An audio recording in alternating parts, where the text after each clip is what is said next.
Hello everybody, and welcome Brilliant. to another live stream. I've got Joanne here, who I'm going to introduce you in a minute from Data Bubble. Joanne's going to be telling us how to make the most of our email data and how we link that to social media to really get a really good customer journey and to try and find new clients. So before we start, if you're watching this on YouTube, please do give this video a like. Don't forget to subscribe to my YouTube channel, where we go live every Monday at 12:30. Sometimes it's just me sharing lots of tips, and then other times I have a guest, like today with Joanne. Next week, though, I'm not live because it's bank holiday. If you are watching live, please do give us a thumbs up and say hello. Introduce yourselves. Tell us what you do. Let us know what business you're in. Promote yourselves while you're here. It'd be brilliant to see who's watching. So please say hello. So without further ado, I'm just going to introduce you to Joanne from Data Bubble. Joanne, do you want to tell us what you do? Yeah, hi there. Thanks, Becky. Joanne from Data Bubble. We provide mailing lists for marketing. So GDPR compliant business as well as then consumer lists for email marketing and telephone marketing.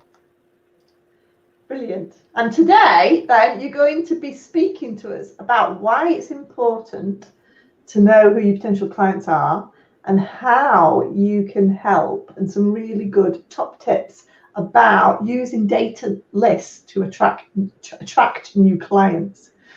And we were having a chat earlier, weren't we, about some really good tips. So go on then, tell us what's the first thing you need to know when you are thinking about data and data. First thing that you need to do in any marketing campaign is identify your ideal customer. Exactly. So therefore, it's the person within the company who you're wanting to speak to. Then the industry, what types of industries that they are actually involved in. Again, it's then being able to identify the company size or location, maybe different. That could be relative to it.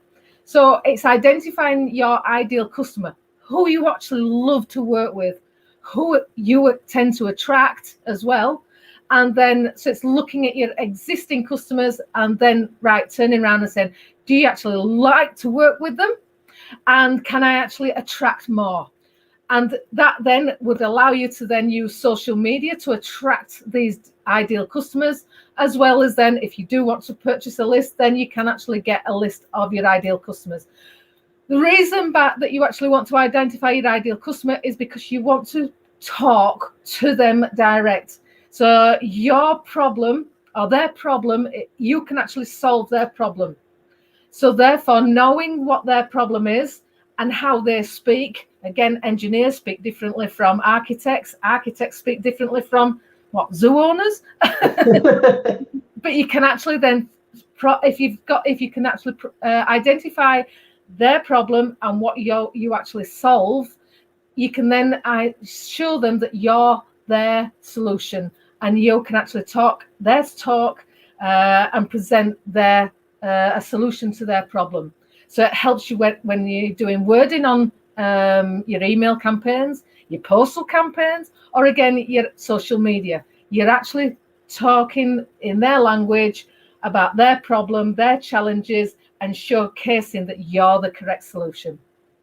And I think that's really important, isn't it? Because I work with so many clients who offer quite broad services, broad products, and they go, well, I can market to anyone. And let's face it, anyone can market to anyone. But the trouble is we don't have massive budgets, do we?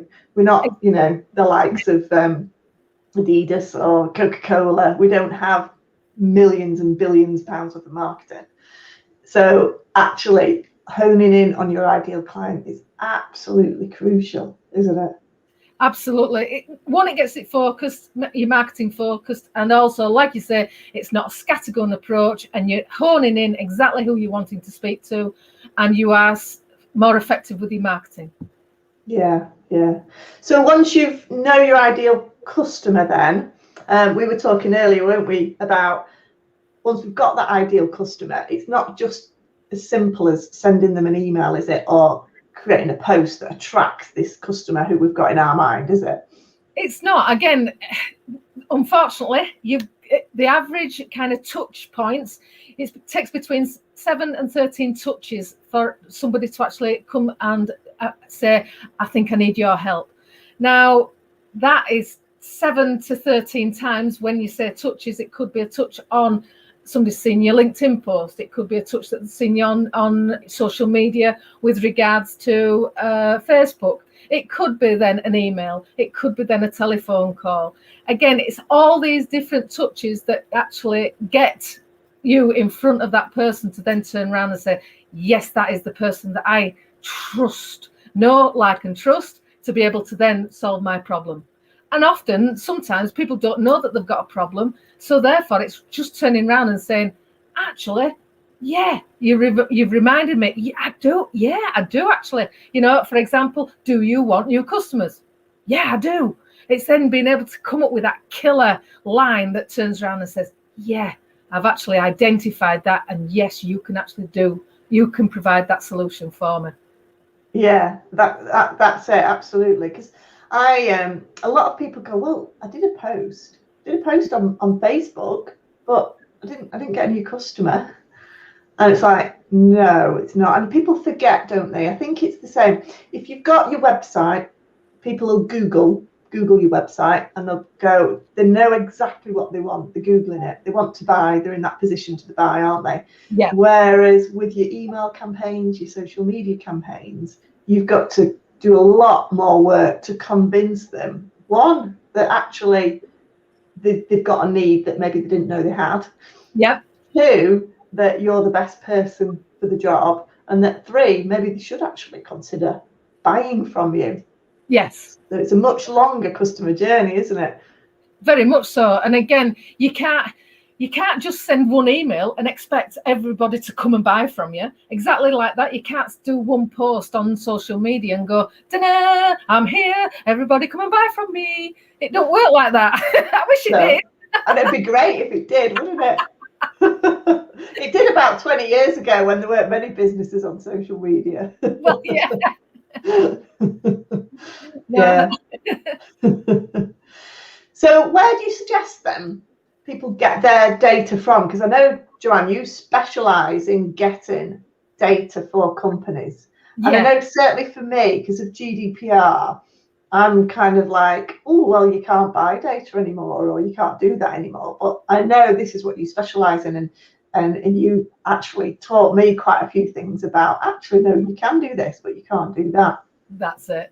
Yeah, you can purchase data, not a problem with GDPR. Again, it's making sure that you do actually comply with the restrictions and the legal requirements. We only provide GDPR compliant data, so we know that it's actually collected and maintained within the recent legislation. With regards to you then doing an email campaign, yes, you do not need opt-in for limited companies and PLCs and government organisations. That's it. Everybody else you need opt-in for. Now, why the ICO have made it so complicated and scared people to death, I don't know. I like to keep things really simple. Limited companies, PLC, government organisation, you don't need opt-in. So it's them three. The three. Everybody else you need opt-in. So does that include like the likes of schools? Are they classed as government organisations? Yes, schools. Okay. Schools, colleges, universities, government organisations, NHS, doctors, dentists, etc. Right. Oh, dentists as well. Charities, yep. Do they fall under that? Charities, no. Again, yeah. they would actually depends on whether they are a limited company with regards to the charity. Right.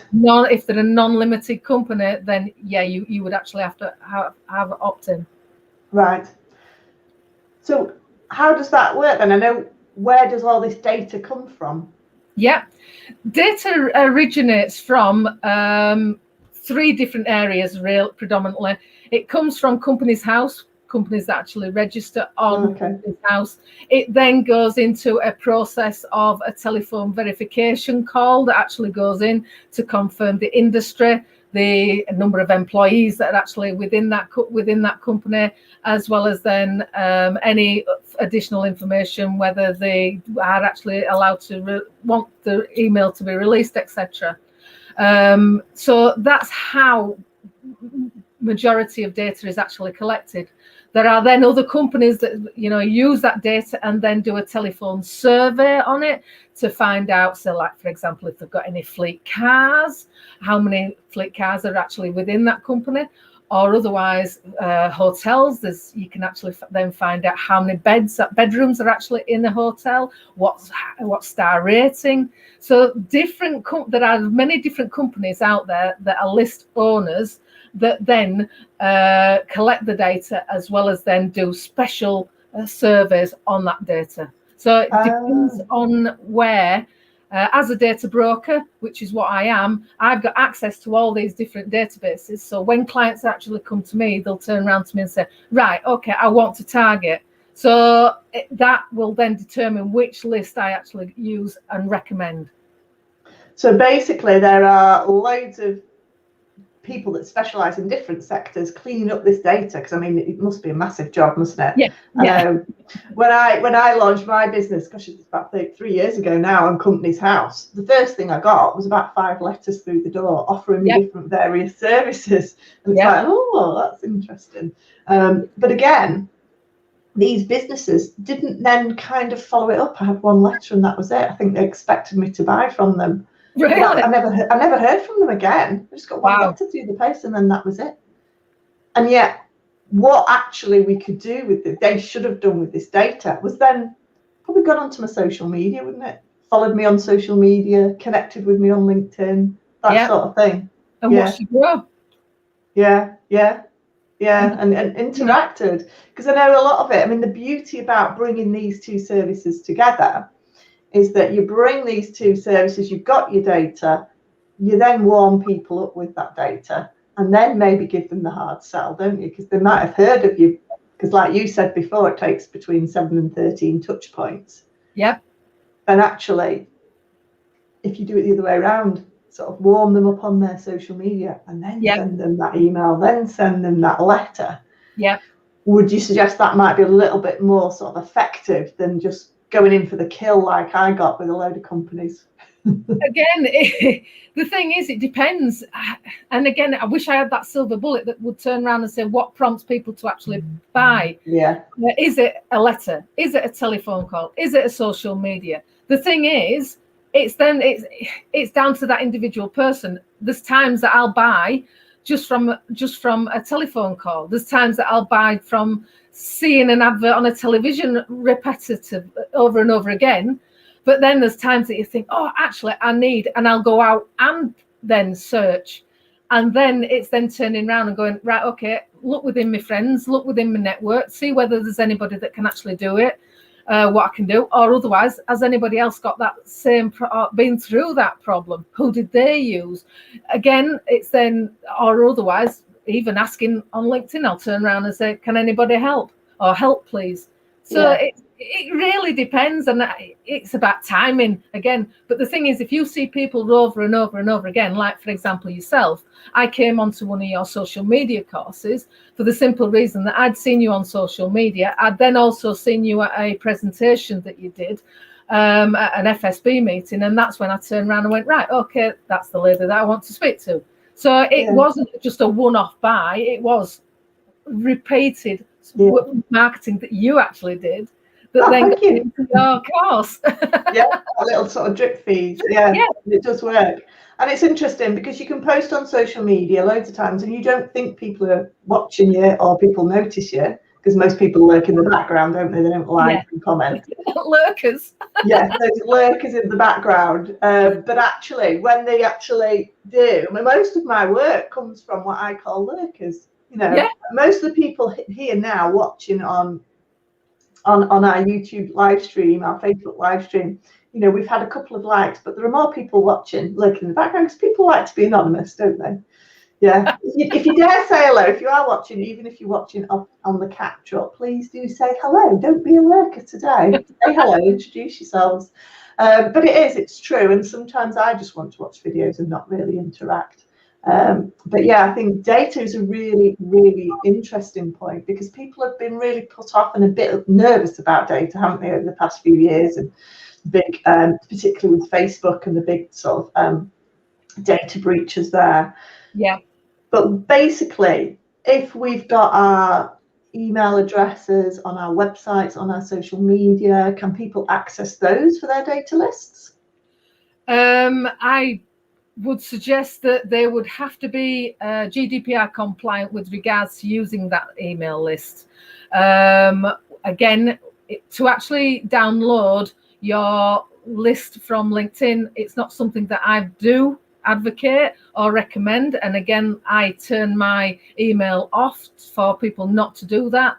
But again, just because I'm connected to you on LinkedIn doesn't mean to turn around and say that I now consent to you actually sending me a load of information and putting me on your email list. So as far as I'm concerned, no, that is a no. However, if there are people that do that, but again, they've got to be careful, and they've got to make sure that they actually comply with ICO rules and regulations, which, you know, that's what I recommend and suggest. And it's GDPR and ICO that that you've got to make sure. Again, the GDPR was actually brought in to make sure that it cleaned up people abusing information.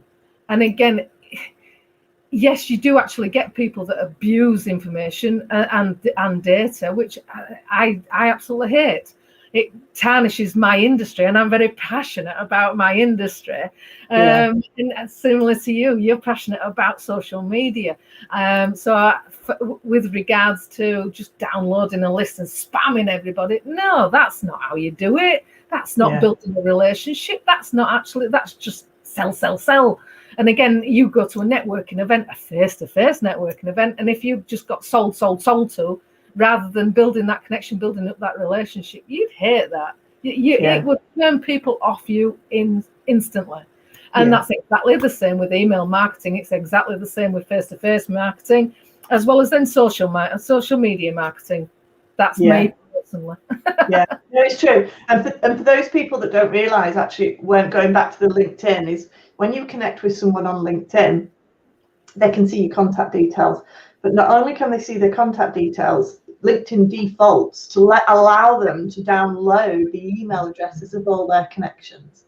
So I think I've got over 6,500 connections now. I could go in and download all those 6,500 emails and send them all an email. But as Joanna said, that's not data compliant necessarily for GDPR. However, as we are connecting on LinkedIn with potentially people from other countries and things like that, they will do that. But in the settings, you can go in and switch that off. So again, in all my LinkedIn workshops, I show people how to switch that button off. Because when people join LinkedIn, all of a sudden, you can get an influx of spammy sales messages. And that's how they're doing it, basically, isn't it? Yeah, exactly. And again, with GDPR, you've got to comply with GDPR. If it's a limited company, PLC, you don't need opt-in, etc. But everybody else you do. So, for example, if there is a plumber on there, or a plumber that you're wanting to speak to on LinkedIn, and they are not a limited company, you then turn around and download their email address and then send them a marketing email. That is against GDPR. And the ICO can actually fine you. And unfortunately, they've scared people so much that people have just pulled back from email marketing, full stop, and said, oh no, I don't want to buy data or anything like that. But at the end of the day, done right, done correctly, yes, you can. Yeah. So in summary then, Joanne, what are your top 3 tips if people are considering buying data? What are your top 3 tips for them? Make sure that you identify your customer, and whenever you are actually communicating with them, make sure that you're this problem solver rather than just a salesperson. sell. It's about engaging with people and making sure that they are getting information that's relevant to them rather than everybody. Again, with regards to buying a list, don't just use it once and then think, right, okay, that's it. I would recommend, like I say, between 7 and 13 touches. Make sure that you do actually email them more than once. Have a follow-up process. Make sure that you connect with them on social media, LinkedIn. Try and find them on LinkedIn. Look at the company, follow the company. Make sure that you then put comments on their posts. That's another way of getting visible, as well as then, as I say, the email marketing. So identifying your customer, make sure that you actually use the list, and then make sure you actually use social media to also enhance it as well. Yeah, no, that's some really good tips. So basically, don't just jump in and buy a list of 10,000 potential customers, because basically it could potentially be a bit of a waste of money. But if you speak to Joanne, I'm sure she can help you get a list together, a proper list that complies with all our GDPR, so she can take that headache away, and also offers lots of advice on how to kind of warm up that list and use that list to get the best return on investment, because that's what it's about, isn't it? Absolutely. Yeah. Yeah. Oh, well, thanks, Joanne. That's been really interesting. I shall put a link to your website in the chat. I'll just put these in here, so that if anyone's interested in getting in touch, because to be honest, when we met at the FSB meeting, I had no idea that these sort of services were available, because we just assumed because of GDPR you couldn't do it anymore. So again, there's the link anyway in the chat. So thank you so much for joining us today. It's been really interesting. For anyone who's watching, again, I have got an Instagram workshop starting tomorrow. I have still got places left, so if you want to jump on, we do an hour a day on Instagram, 9:30 till 10:30. Going to teach you how to use Instagram in the right way. And so I shall put that link in the chat as well. I'll just put that in there. And thank you everybody for watching. If you're watching this on catch up, please do give us a like. Do follow. Make sure we follow my channel. Or if you're watching on YouTube, give it a like, ring the bell, and that will give you an update when I'm going live. Again, I'm back live in 2 weeks, having a break next week. But thank you everybody for watching, and please do put any questions in the chat. I'm sure Joanne will be happy to come back and answer any questions with regards to using data for your social media or buying data with regards to GDPR as well. So that's been really interesting. Right, well, thank you very much. Thank you. See you all in a couple of weeks. Right, bye.